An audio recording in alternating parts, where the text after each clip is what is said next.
What's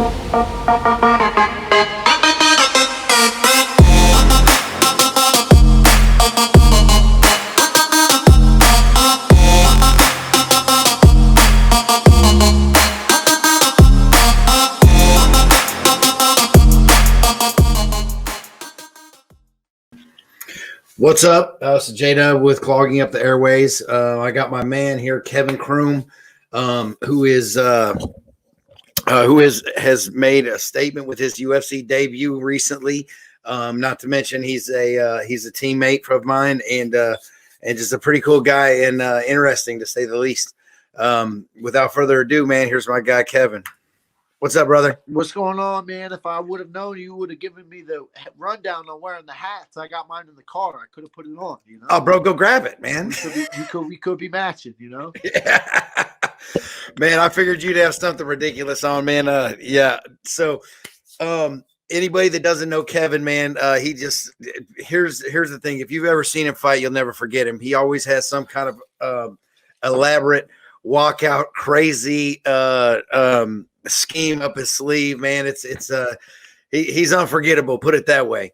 I may have once seen him come out in wheeled in by his coaches in a dolly and a Hannibal Lecter outfit. It might have been a Halloween-based show. I don't remember exactly. Yeah. I came out to put the lotion on its skin too. That shit was dope. Yeah, that was awesome. I got some pictures of it. Anyway, man, so how's it going, man? So obviously, man, I haven't had much time to chat with you, man. I see you here and there, either at the fights or I catch a practice and every now and again at Lee's Summit. Man, how's it been going since you got your big opportunity and made absolutely slam dunked it? Yeah, man. I mean, shit, dude. Obviously, fucking spectacular, man. I've been waiting for this my whole life, you know. I mean, I put all my energy and effort into fighting, and I mean, I'm literally living the dream. I all my dreams came true. I got everything I want, and you know, I mean, I'm just gonna continue to achieve and go up from here, man. It's just the beginning.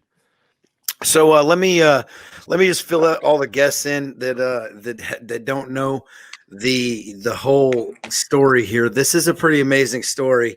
So my guy here, Kevin Croom, I've actually fought on a card with him at Bellator, in which he won. This would have been last February. Kevin was given an opportunity to fight on a UFC card versus Roberts, right? Yep. Roosevelt Roberts. Roosevelt Roberts. And heavy underdog. Like, you know, everybody kind of figured it was kind of just food for Roberts. You went out there and you submitted him in 31 seconds. Now, before I even get into how that made you feel, everybody should know that Kevin has had a long road. He has just a ton of fights. An absolute ton of fights, maybe some mismanagement in the early part of his career. I don't know you well enough to point any fingers, and I wouldn't do that anyway. But I would say that just from what I see and the dedication and what I've seen just out of you in fighting and in practice and just all around, man, like I just, if anybody deserves this, man, it's you. I appreciate that. So how did that really, man? How did that make you feel, man? Okay, because like here I am at Bellator with you, man, and we're standing as equals. You know, we're both going into a fight. You know, I was a heavy underdog. I ended up losing, but you ended up winning that fight, and then you went on to win your UFC debut, man. Like, tell me what that feeling was like, bro. I mean, like destiny, you know, like it solidifies all the work you've done, right? Yeah, man, for sure. I mean, you don't know how many countless nights I've wondered if I had it, you know, and like, I mean, I tell myself I did, and how many times I couldn't pay the bills, and how many times, you know, I mean, all the bullshit and everything, and you know, I mean, somewhere inside me, I found the strength to keep going on, and man, like, I remember I remember like, I mean, a little bit more than a year ago, I was just like, was really being tested. And like, I remembered thinking, man, life is testing me right now to see what I'm going to do, to see if I'm going to break. And man, I'm just so thankful that I didn't break and that I stayed the course. And now, like you're saying, now with this, I have been fully validated as a fighter, as a person. I now understand the power that I have, and like the sky's the limit. Like I'm gonna do amazing things. So I uh, can yeah, I can attest to one thing as a fighter, man. Now I'm 43, man. I'm coming to the end of a career. Um, I I not to get into any. Let's stick to you as subject, but it pertains because of what I've experienced as a fighter and what kind of it's tough because you get a lot of people that are kind of questioning you and what you're doing with your life. And hey, man, I mean, you're getting older, man. Is this seriously something you want to do? And then like you start, I mean, that self doubt, man. I don't know anybody that doesn't have, man. If you haven't fallen down and it went through something in your life, man, that has tested you or put you in a place that has you felt maybe even worthless, man, then it's coming. Then it's coming. If you haven't felt that yet, it's coming. And if I just don't know. Human beings are human beings, man. We all are the same, no matter what our social status is, no matter what, we all have tests. And I just love the saying, man, that it's not how you fall down, it's how you get back up. yeah. Um, Yeah, man. I mean, if you haven't felt that, that means you're not doing enough in your life. 100%. absolutely. You're playing it safe. And yeah, man, for sure. Like, I mean, I've lost relationships because of this. I've had talks with the people I care about the most in my life, and they're like, "Hey, man, like, I don't know, what do you think? You think it's about time to hang this up?" And I just knew that. I knew that I hadn't even come close to achieving my potential and achieving what I could do. And I mean, I still haven't, but I'm on the right road. Absolutely. Yeah, yeah, I man. agree 100%, man. Because potential is you can go so far, but man, you got to believe, man. Like there's the self belief. You can, especially in fighting, man. Like in fighting, I mean, obviously, man. No matter how hard I train, if I was to go out and play basketball, man, hey, I maybe could make it to the NBA.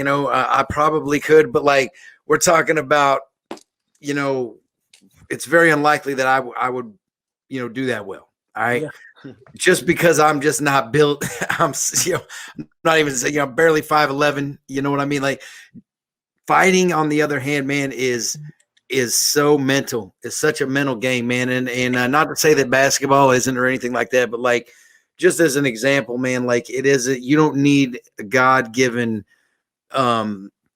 just athletic height and stuff like that. This is something that, man, if you believe, man, you can push yourself. You got that self-belief, man. That's a huge part of it, man. And you can push your potential. It's limitless, man.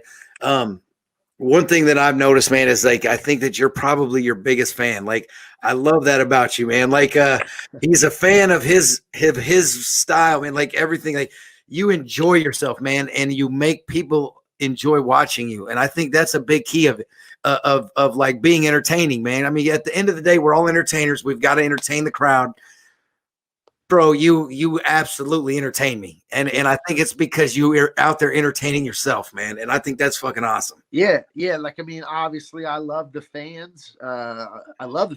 But literally, this is for me. Yeah, You know what I mean? Like, like at the end of the day, I do this because I love it. I do everything I do because I want to do it. And like obviously, like I've made a career off entertaining people, but you're right. Like, I mean, I do everything for me, and yeah, like, I mean, I think, oh shit, that would be cool, and then I do it, and I'm just really thankful that other people think it's cool too. man, I enjoy it. I enjoy watching you, man. I'm always, man. It's even bummed out, man. Like I don't know. I say, man, I'm coming to the end of my career, and another thing is, dude, I didn't go to pro until I was 40 years old. So it was it's about self belief, man. And I started out 5-2, so if I can do it, man, anybody can. But at the same time, man, I feel like with you, man, it doesn't matter, man, how I feel, bro. If I watch you fight and watch your walkout, man, bro, I'm just entertained. I'm in a good mood. It's like you just bring that positive energy, man. And I think that's a big part of the game, in my opinion, man. Man, so how did the fight go for the UFC, man? Explain to me kind of just in detail from the time you got offered to the time you stepped into the cage, man. Yeah, well, I got the call at 2 p.m. on Thursday to fight on Saturday. So, if you know anything, that's not a lot of time, you know. So, I mean, I just went home, got my shit, threw it in the bag, and went to the airport. Found out at the airport who I was fighting, and I mean, there's not any time to get in your head or anything. I've been waiting for this my whole That's life. almost if you're ready, that's almost like you're cheating a little bit because you don't have all the like if you're ready like you are, where you're ready to take a fight anytime, you're almost cheating, man, because you don't have that big long wait, and it's like, okay, hey, you're fighting in 2 days. I've taken last second fights, and it just seems like you're getting out of it a little bit. Anyway, man, so you had an opportunity before that. But did you test positive for COVID or something like that? Yeah. I got called a couple weeks before that. Flew to Vegas, was there, achieved my dream. Popped for COVID. I was asymptomatic. I had no problems. I felt phenomenal. And then I got signed and cut within a day, 24 hours, and heartbroken. What was that like? What was that like? Heartbroken to say the least, you know. The opportunity of a lifetime. You're super excited. You fly to it was in Vegas, right? Yep. You fly to Vegas. You're getting ready for the moment, and then they say you're positive for COVID. Yep. Absolutely no symptoms whatsoever. Go home, and I got cut, and I mean, yeah, man, it was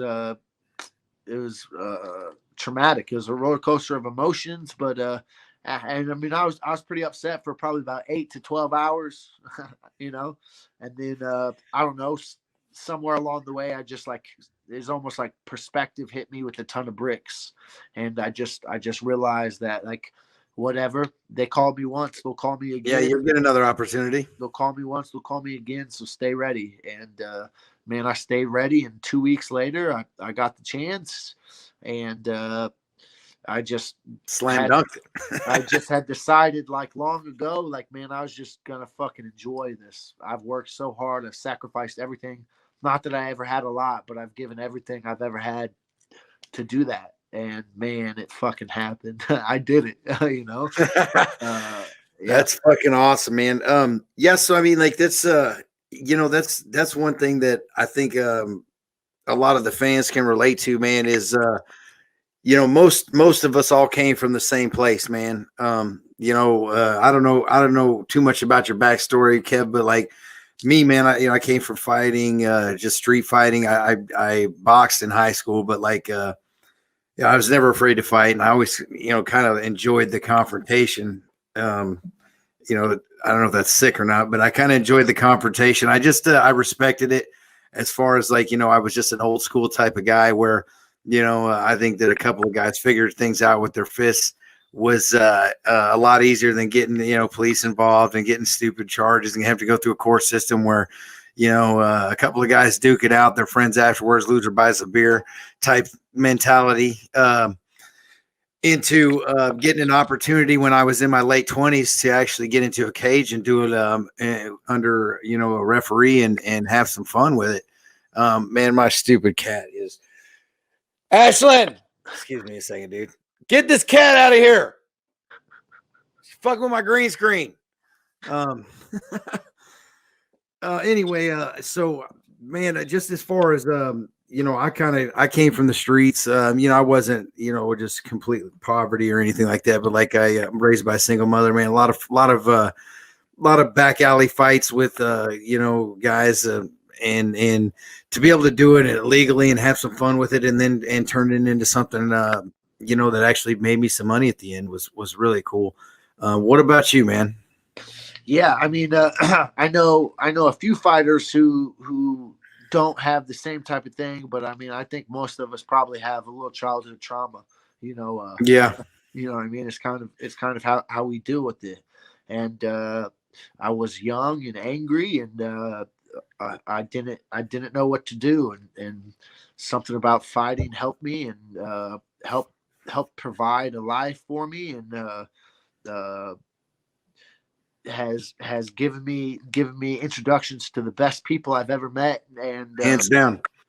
and really has provided me with a amazing life, and has really made me a really positive person. So I say it all the time: MMA is my religion. It saved my life, and I mean that's it, man. I love it. I love it. I feel the same way, man. I really dedicated myself to it. I just kind of did it as just as a hobby for a while. I spent, I really enjoyed boxing in high school. It was definitely the only time I've ever been on the honor roll. When I was enrolled in boxing. Anyway, I progressed in MMA. I loved MMA, man, and especially when it was in its heyday. When it was still pretty new. I mean, it's still pretty new, but if I go back 10 years, man, now it's kind of like, I brought this up a few times on some past broadcasts, man. It's so saturated, not saturated, but it's just over. There's a fight every week. And it's like back when it was really UFC got really started hitting mainstream, man, you had to wait 2 months to buy a pay-per-view. I mean, you could catch some pride fights here and there, but like for the most part, man, you didn't have very many opportunities to see UFC fights, man. You had to buy the $60 pay-per-view, and it only came on once every month or 2 months. I remember back, it was I think 2007, 2008. Like we would play home poker tournaments. And I know we would always at my house. I would get the fights, and then we would have a tournament at the house that we play. Poker was big too, but man, it was like that. But now, like every weekend there's a fight. UFC, Bellator, tons and tons of stuff. Just an avalanche of fights if you want to watch them every weekend. Myself, it's pulled me away from. I'm really now. I'll be honest with everybody. Like I really only enjoy watching local guys, local gals. If it's, I like the local fights, and then I like watching our local guys fight in the UFC and Bellator. It's hard to keep up with all of it with 3 kids and whatnot. I don't know. What are your thoughts on that, man? Yeah, I mean, I started fighting in 2007, so you're right. I mean, there was maybe a fight a month. It was pretty wild, pretty wild. And yeah, man, nowadays I can't keep up with it. There's so much going on. There's fights. I mean, maybe not now because of COVID, but there have been fights, multiple fights every week. And I mean, yeah, man, there's so much going on. So yeah, like I mean, it's hard. It's hard for me to really want to watch you unless I know you personally, Right? But yeah, I mean, and so what you said, one thing that you touched on, man, with the MMA being a religion, man, like that hands down is the way I feel too. So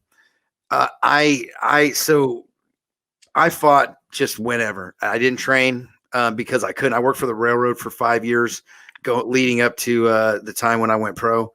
And I was just I couldn't become a team member of the gym because I was always on the road, and it was just brutal trying to find a place to be able to train. But I just never got that team aspect until I went pro at 40, and then I got with Zach. When I got with Zach and actually started training jiu-jitsu, I was just, I feel like I'd wasted half of my life, man. Like jiu-jitsu is such an amazing thing that I never knew I would like it that much. I never knew that I would build the type of relationships I did from it. The trust and I love how everybody checks their ego and their social status at the door. It doesn't matter where you come from, what you do on the streets, anything, man. Once you hit that mat, man, we are all equals. And then you have to earn everything you get, man. And I love that. I love that, man. I wish that more of, more things in life were like that. I think that a lot of people, especially youth, would have a lot more respect for a lot of different things. Yeah, yeah, man. It's like everybody is fully aware of the pecking order every day. You know, Yeah, you go yeah, in there and you earn your spot every day. You know, yeah, and I love that. And also, there's no fucking lying. There's yeah. no lying in that It's the shit. truth. You can't bullshit it. You can't do anything. There is no fucking lying. You can meet somebody and learn who they are really quickly, and Yeah, it's a beautiful thing, man. And it is. like I said, I love it. Hands down, man. Yeah, it's definitely changed my life. I've learned a lot, just as far as people, like you said, man, that it's the truth, man. Hands down, it's the truth. You're in there, and man, like you said, man, if somebody's a bullshit artist or whatever, like I really enjoy the guys that really think they're tough that come in there, and they come in there and then they get humbled right away. Either they get humbled or they just don't come back and they just pretend like it doesn't exist. Like this place that I went and these guys kicked my ass. I'll just keep my ego going and I just won't go back and I'll pretend like that never happened. But you come into a gym, man, and you haven't been working out. You may think you're tough. You may have knocked a few guys out at the bar, but I can promise you, bro, you come into the gym, any MMA gym, bro, you're gonna recognize right away that you ain't very tough at all. Straight up, like you ain't shit. Very true. So what else, man? You got. So how's everything else going, man? Man, I mean, You got no girls on the line, nothing. Now that you're the big UFC star. well, let's just say it's an amazing time to be Kevin Croom. Hell yeah, man. For sure. I'm living through you vicariously, man. Yeah, man. I wish I could go back and talk to 15-year-old me and tell him how good it gets, Yeah. Yeah. Keep on, buddy. Keep on. Boy.